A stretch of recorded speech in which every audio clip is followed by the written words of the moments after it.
배락교 성도 여러분, 한 주간도 잘 보내고 계시지요? 벌써 8월 세 번째 주간입니다. 오늘은 마태복음 12장을 살펴보고자 합니다. 성경을 보시게 되면은 이 마태복음 12장부터는요, 이제 서기관, 바리새인, 제사장들이 주님을 박해하기 시작을 합니다. 이제 점점 그 강도가 심해져 가는 것을 살펴볼 수가 있습니다. 당시에 있던 서기관들과 바리새인, 제사장들은요, 이 주님을 박해하기 시작하는데요. 그 첫 번째 이유는 바로 곧 안식일 규례를 어긴 것에 대한 것을 지적을 합니다. 유대인들은요, 그 모세 오경에서 정한 그 하나님의 율법을 철저하게 지키고자 노력을 하던 사람들입니다.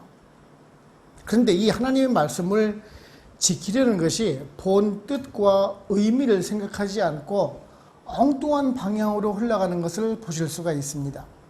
즉, 하나님께서는 백성들이 범죄를 저지르지 않고 성결된 백성으로 살아가기 위해서 하나님을 잘 섬기는 법을 알려주셨습니다. 그런데 이스라엘 민족들은요, 그 율법의 조항들을 어떻게 하면 더 잘 지킬까? 그것을 고민하게 되고 무려 613가지나 되는 율법의 세부 조항을 만들고 지켜나가기 시작을 했습니다. 그러므로 인해서 그 율법의 조항을 잘 지키는 것만이 올바른 선민의 도리라라고 생각을 하기 시작을 하는 것입니다.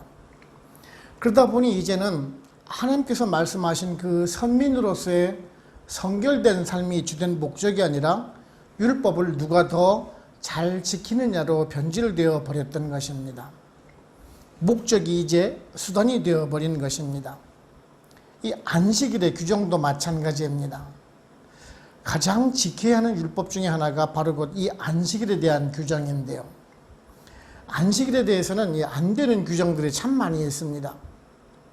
이 할라카라는 규정집을 보게 되면은 안식일에는 무려 39가지나 되는 노동을 금지하고 있습니다. 노동에 대한 부분만 그렇다라는 것입니다.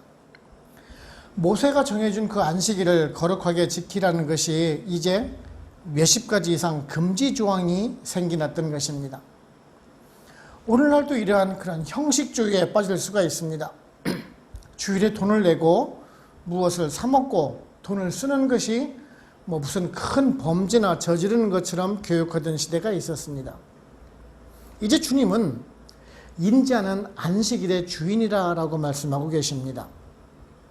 참된 안식일의 그 의미와 목적에 맞게끔 살아가라라는 말씀인 것입니다. 오늘은 이러한 안식일 논쟁을 벌이고 있는 모습을 기록하고 있는 우리가 12장을 살펴보면서 우리들에게 또한 어떤 은혜를 주는지 한번 알아보도록 해보겠습니다. 7절을 보시면은 나는 자비를 원하고 제사를 원하지 아니하노라 하신 뜻을 너희가 알았다면 무죄한 자를 정죄하지 아니하였으리라 라고 말씀하고 있습니다. 이게 먼저 그 제자들이 그 밀 이삭을 잘라먹은 사건을 두고 바리새인들이 항의를 하죠. 이때 밀 수확할 때가 되었다라는 말씀이지요. 보통 이스라엘 지방에서는 보리와 밀 농사를 짓는데요. 이른 비가 내리는 10월, 11월경쯤에서 파종을 합니다. 그리고 늦은 비가 내리는 그 5, 6월 전에 수확을 하게 됩니다. 먼저 보리를 4월 말쯤 우리가 수확을 하게 되고요. 밀은 대략 한 4주 뒤 정도 수확을 하게 됩니다. 그러니까 지금이 밀 수확 전이니까 지금 시점이 이제 5월 말이나 6월 초쯤 되었을 것입니다. 근데 문제는 이때 밀을 잘라먹던 그 날이 바로 곧 주일 안식일이었던 것입니다. 제자들은요, 당시의 율법 규정에 의하면 세 가지를 어긴 것이 됩니다. 첫 번째는 추수 금지 위반입니다. 이삭을 자른다는 것은 손으로 이삭을 베는 것으로 이것은 노동행위입니다. 두 번째는 타작 금지 위반입니다. 그 이삭을 비벼서 밀 껍질을 벗기는 일을 했습니다. 이것도 또한 노동행위입니다. 세 번째는 키질 행위 위반입니다. 이삭을 비빈 뒤 입으로 후 불었을 것입니다. 이것은요, 키질을 하지 못하도록 하는 노동 위반이라는 것이에요. 모세율법에 의하면 출애굽기 2장 20장 8절을 보시게 되면 안식일을 기억하여 거룩하게 지키라 라고 말씀합니다. 그리고 역시 출애굽기 34장 34장 21절을 보시면은 너희는 여섯 동안 일하고 일곱째 날에는 쉴지니 밭 갈 때나 거둘 때에도 쉴지며 라고 말씀하고 있습니다. 즉 파종이나 추수를 하지도 말며 추수한 것을 타작하거나 하는 일을 하지 말라라고 말씀하셨습니다. 이 당시 바리새인들은요, 이러한 하나님께서 지시하신 것을 철저하게 더 잘 지키는 것이 하나님 된 백성의 도리라라고 생각을 하지 않고 아무것도 하지 않았다는 것입니다. 제가 예전에 설명을 드린 것 같은데요, 금식일에는 침도 삼키지 않았다라고 말합니다. 무의식적으로 침을 삼킬 수가 있지요. 왜 안 그렇겠습니까? 그런데 일부러 침을 퇴퇴 뱉습니다. 나는 금식을 잘 하고 있다라는 것을 내세우기 위해서 그렇습니다. 지금 바리새인들이 하는 것이 바로 곧 그것입니다. 나는 안식일을 잘 지키기 위해서 이렇게 하고 있다라는 것을 보여주기 위한 것입니다. 그러므로 인해서 자기의 그 의를 세우고자 함인 것입니다. 하나님의 영광을 드러내는 것이 아니라 자신의 의를 나타내고자 하는 것입니다. 그러자 주님이 예전에 그 다윗이 진설병 그 떡을 먹었던 사건을 말해주고 있지요. 이것은 사무엘상 21장의 내용에 기록이 되고 있습니다. 다윗이 사울을 피해서 높당으로 이제 피신을 하게 되죠. 그때 제사장이었던 아히멜렉의 허락을 받아서 그 성막에서 그 교체돼서 나오던 진설병 그 떡을 먹게 됩니다. 원래 이 떡은 제사장만 먹게 되어 있었습니다. 이런 행동에 대해서 다윗을 정죄하려는 그 문구는 구약 성경 어느 곳에도 단 한 구절도 없습니다. 지금 그것을 읽지 못하였느냐라고 지금 주님이 묻고 있는 것입니다. 다시 한번 간략히 설명을 드리면 레위기 24장에 설명이 되어 있는데, 안식일에는 이 진설병의 떡을 교체를 하죠. 떡이 몇 개일까요? 12개입니다. 12지파를 상징하기 때문에 그렇습니다. 제사장은 안식일마다 이 떡을 교체를 하고 이 진설병은 아론 계열의 제사장만 먹을 수가 있었습니다. 그런데 이것을 지금 다윗과 그 부하들이 먹은 것입니다. 그리고 민수기 28장을 보시게 되면 하나님께서는 안식일에 아무것도 하지 말라라고 하셨지만은 안식일에는 제사장은 제사를 드리라라고 말씀을 하고 있습니다.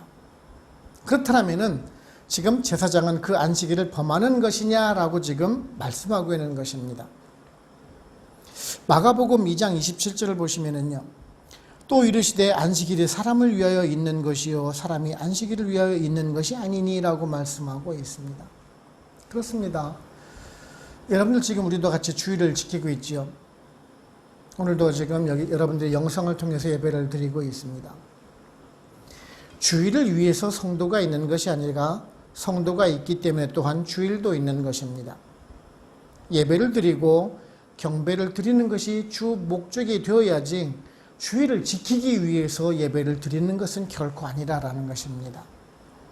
그러기에 우리 성도님들은요, 무엇이 진정한 목적과 의미인지를 깨닫고 거룩한 주님의 날에 예배 드리시고 또한 경배 드림이 우리의 기쁨이 되고 이 주일에 하나님만을 만나는 귀하고 복된 날을 보내시는 여러분들 되시기를 바랍니다.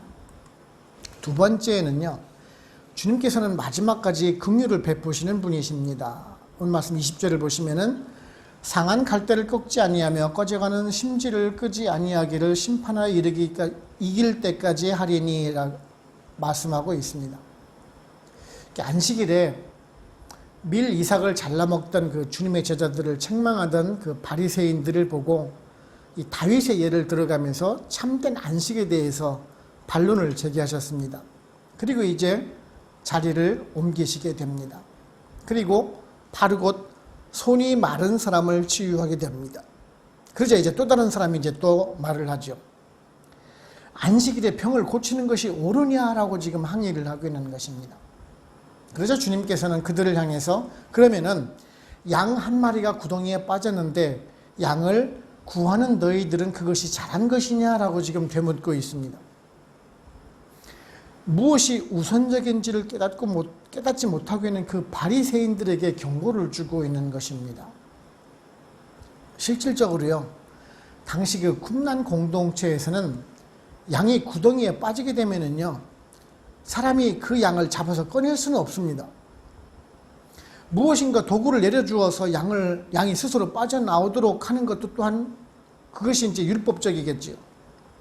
그런데요, 바리새인들은 직접 양을 꺼내서 그 바리새인들은 직접 양을 이렇게 꺼내오는 것들이 그래도 합법적이었었습니다. 지금 그것을 지금 말씀해주고 있는 것이에요. 너희들은 지금 그 빠진 양을 손으로 잡아서 꺼내는 것이 합법적인데 왜 안식일에 사람을 고치는 것이 죄가 되느냐라고 지금 가르치고 계시는 것입니다. 무엇이 옳은 길인지를 가르쳐주고 계시는 것이지요. 제가 몇 주 전에 주일날 어린아이들에게 아이스크림 사 먹지 말라라고 교육을 했다는 그런 교회를 말씀드린 적이 있습니다. 물론 그것이 좋은 것일 수도 있고 나쁜 것일 수도 있습니다. 주의를 거룩하게 지켜야 한다는 것을 아이들에게 가르치는 것은 좋습니다. 하지만 나중에 아이들이 그거 자라서 그런 형식주의적인 사람이 되지 않을까라는 그런 우려감도 있습니다. 물론 어느 것이 좋다 나쁘다라고 말씀드리기는 곤란합니다. 서로의 입장이 다를 수가 있고 옳을 수가 있기 때문에도 그렇습니다. 중요한 것은 주의를 거룩하게 지키는 것이 중요한 것이지 아이스크림을 사 먹느냐 아니냐가 중요한 것은 결코 아니라라는 것이야. 우리들은 그 논쟁의 중심에 그 행위적인 것을 먼저 내세우는 경향이 있습니다. 먼저 눈에 띄기 때문에 그렇겠지요. 그 본질이 무엇인지를 살피기 전에 행위적인 부분을 먼저 생각한다라는 것입니다. 저는 아이들이 어릴 적에 아이들에게 좋은 습관을 좀 길러주기 위해서 뭐 구두를 닦으면은 몇 점, 엄마 심부름을 하면은 몇 점. 그래서 어느 점수가 이 정도 되면은 제가 이제 뭐 게임팩을 사준던가 뭐 책을 사주던가 뭐 그런 것을 했었습니다만은 한 두세 달 하다가 그만둔 적이 있었습니다. 왜냐하면은요, 서로 그 점수를 따는 것이 목적이 되었기 때문에요. 서로 구두를 닦기 위해서 싸우고요, 형제 간에. 신지도 않은 신발을 아침에 일찍 꺼내가지고 아침 저녁으로 닦습니다. 점수를 달라고요. 목적은 이미 상실되고 수단만 남았던 것입니다. 오늘 말씀을 보시게 되면 주님은 그래도 치료를 하고 계십니다. 손이 마른 사람들을 고치십니다. 그자 이제 바리새인들이 주님을 계획을 세운다라고 말씀하고 있습니다. 왜 죽이려고 할까요? 하나님을 무시하는 사람이라는 것이죠. 쉽게 말씀드려서 신성 모독하고 있는 사람이라는 것입니다. 주님 분명 그 길의 끝이 십자가로 가신다는 것을 분명히 알고 계셨습니다. 그래서 한 명이라도 더 고쳐주시기 위해서 함구하라라고 말씀하고 계시는 것입니다. 이사야서 42장 1절에서 4절 말씀을 인용을 하시지요. 메시아로서 오신 그 주님의 사역을 다 온전히 이룰 때까지 멈추시지 않겠다라고 말씀하고 계십니다. 그렇습니다. 이렇듯 주님은 지금도 일을 하고 계십니다. 상한 갈 때는요, 이미 다 썩어서 그냥 놔두어도 살아날 가능성은 없습니다. 이미 불길이 꺼져서 연기만 나는, 심지를 덮지 않아도 이제는 불길이 살아날 가망성이 없지요. 그런 소망이 없는 가운데에서도 희망을 내려놓지 않는다라는 말씀입니다. 우리들은 어떻습니까? 어렵고 힘들 때, 포기하고 싶을 때 정말 많이 있지 않습니까? 그런데 지나고 나니까 어떻습니까? 다 하나님의 은혜 가운데 우리가 지나가지 않았는지요? 그러면 우리들 눈으로 본다면 어떨까요? 주님의 눈으로 우리를 본다면 과연 우리들 자신이 어떤 사람들일까요? 구제불능, 도저히 소송 불가능한, 정말 우리들 죄인들 모습을 그냥 지나가실까요? 아니지 않습니까? 그런 우리들을 희망의 눈을 가지고 지켜보고 계신다는 말씀입니다. 그렇습니다. 우리들은 정말 상한 갈대와 같은 사람들입니다. 이미 심지에 불이 꺼진 가망 없는 사람들과 동일한 모습을 가지고 살아가는 것이 사실은 우리들일지도 모르겠습니다. 그럼에도 불구하고 우리를 사랑하고 계시는데 우리들은 인생은 또한 어떤 삶을 살고 있습니까? 시편 147편 3절에서요. 상심한 자들을 고치시며 그들의 상처를 싸매시는도다라고 말씀하시는 것을 깨닫고요. 우리들의 그 상심하고 깨지고 정말 상처 입은 우리를 주님께서는 그래도 사랑하신다라는 것을 깨닫고 우리도 그런 주님의 마음을 닮아갈 수 있는 우리 모두가 되기를 원하는 것입니다. 세 번째는요. 사람의 죄는 용서받을 수 있어도 성령을 회방하는 죄는 용서를 받지 못합니다. 31절을 보시게 되면은 그러므로 내가 너희에게 이르노니 사람에 대한 모든 죄와 모독은 사하심을 얻되 성령을 모독하는 것은 사하심을 얻지 못하겠고 라고 말씀하고 있습니다. 주님께서 이제 그 눈이 멀고 말도 못하는 사람을 고치셨습니다. 그러자 이제 바리새인들이 주님을 향해서 말을 하죠. 그런 것은 귀신의 왕 바알세불을 힘입지 않고는 귀신을 쫓아낼 수 없다라고 말을 합니다.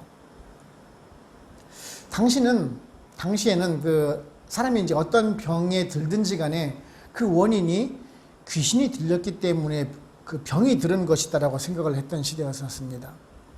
이 바알세불이라는 말은요, 유대인들이 가장 경멸하는 말입니다. 세불이라는 말은 인분, 똥, 파리 그런 말을 말합니다. 바알은 왕, 주인을 말하죠. 즉 바알세불이라는 말은 똥파리의 왕이란 말입니다. 얼마나 모욕적인 언행입니까? 하나님을 믿는다고 하는 사람들이 가장 경멸하는 단어를 사용해 가면서 주님께서 그 치유하시는 것에 대해서 비판을 하고 있는 것입니다. 지금 바리새인들이 비판하고 있는 그 주 목적이 무엇입니까? 자신들이 하지 못하는 그 못 고치는 병을 주님께서 고치셨기 때문에 시기하는 것 아닐까요? 그렇다면 너희 바리새인들이 아들의 병을 고치면 그것도 귀신의 힘을 빌어서 쫓아냈느냐라고 지금 주님이 되묻지요. 성령의 역사를 보면서도 사탄의 역사로밖에 생각하지 못하는 그 바리새인들의 완악함에 대해서 지적을 하고 계시는 것입니다. 그러면서 우리 사람들의 잘못은 용서를 받을 수가 있지만 하나님의 사역, 그 성령의 사역을 거부하면은 용서를 받을 수 없다라는 말씀을 하고 있습니다. 참으로 우리가 두려워해야 할 말씀이 아닌가 싶습니다. 우리들은요, 교회 일을 하면서 내가 한다라고 생각을 합니다. 내가 계획을 하고 내가 이루어 나간다라고 생각을 하죠. 근데 사실 우리들의 모든 일이 우리들의 뜻대로 되는 것 아닙니다. 즉 모든 일은 하나님께서 이루어 가신다라는 말씀입니다. 한국도 마찬가지겠지만 많은 교회에서 이제 헌당식이나 임직식을 하는 경우들을 참 많이 보게 됩니다. 그런데요, 그런 예배를 가보게 되면은 늘 사람 자랑만 가득하다라는 것을 보게 됩니다. 건축 허가를 내는데 정말 힘들었었는데 내가 금식 기도를 하고 시청에 갔더니만 금방 허가를 내주더라. 내가 교회 증축을 하는데 몇억 원의 헌금을 내서 교회 건물을 증축을 하게 되고 이에 고마워서 내 믿음을 보고 사람들이 나를 장로로 뽑아주었다. 이런 말을 들은 적도 있습니다. 그들이 과연 왜 그런 말을 할까요? 물론 그들의 그런 헌신적인 기도, 헌신적인 봉사의 모습을 보고 하나님께서 들어주셨을 수 있습니다. 하지만 그것은 하나님께서 이루시고자 하는 계획의 일부였을 거라는 사실입니다. 그리고 헌금을 했기 때문에 그 믿음을 본 것이 아니라라는 말씀이에요. 그렇다면 더 열심히 헌신하고 봉사하는 장로가 되고 더 열심히 기도하고 섬기는 장로가 목사가 되어야 하는데 말입니다. 근데 대부분 그렇지가 않게 되는 것을 보게 되죠. 나중에 문제가 생기면 그러죠. 이 교회 내가 세운 교회인데 내가 얼마나 기도해서 이룩한 교회인데 그러면서 교회 분위를 일삼는 한국에 있는 교회를 얼마나 많이 보호왔습니까? 바로 이런 것이 성령을 회방하는 일이라는 말씀이에요. 이런 일은 용서치 않을 것이다라는 말씀입니다. 뭐 우리 교회야 작은 교회고 그러니까 이런 분들은 안 계시겠지만은 물론 안 계십니다.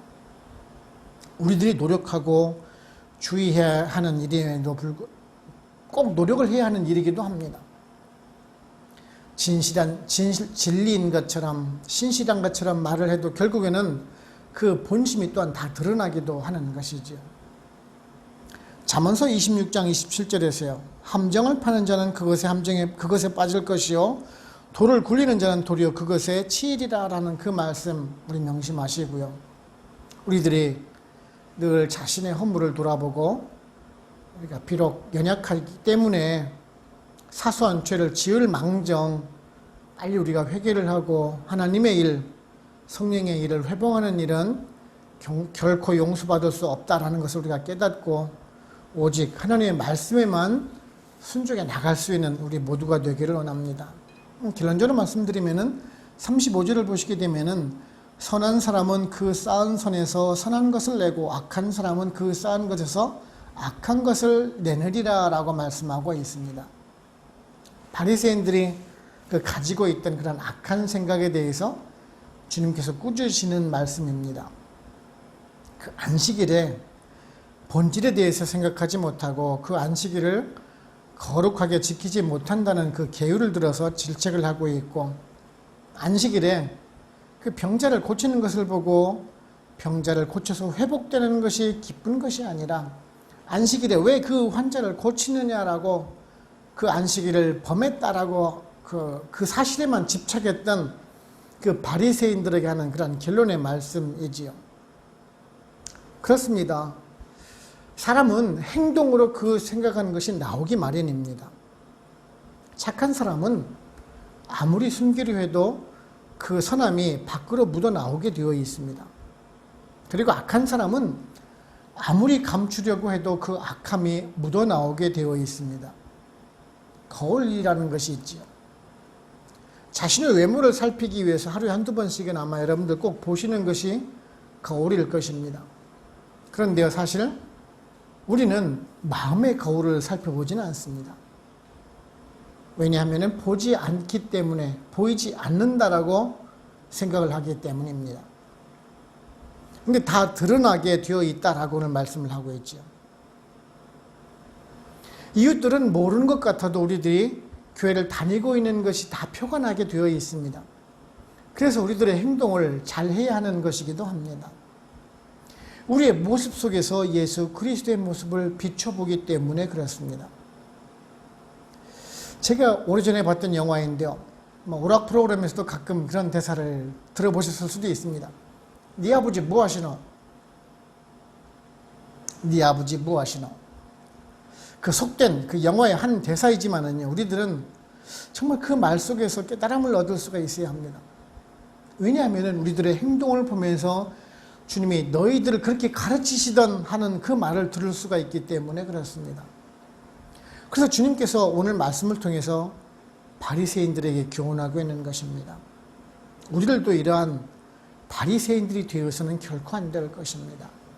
우리 모두는요, 주님께서 가르쳐 주신 이 복음에 순종을 하고 주님 보이신 그 사랑을 조금이라도 따라감을 통해서 진정한 주님의 제자들이 되기를 힘써 나가실 수 있는 저 여러분들 우리 모두가 되시기를 주님의 이름으로 축원을 합니다.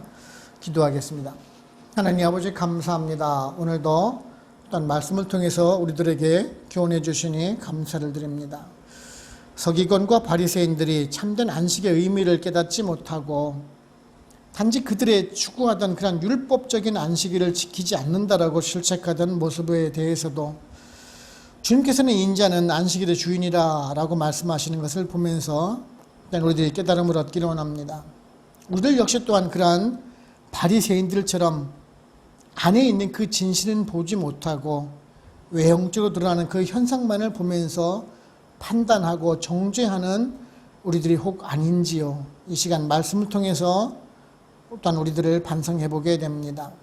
오늘 주신 말씀처럼 그 연약한 죄인들은 우리를 향해서도 지금도 쉬지 않으시고 일하시고 계시고 붙들어 주시는 그 주님의 은혜와 사랑을 깨닫고 우리들도 그 하나님과 이웃과 화목을 이루어 나가고 주님 보이신 그 사랑을 따라가며 살아갈 수 있는 주의 백성 다 되도록 주님께서 성령님 인도해 주셨기를 빌고 원합니다.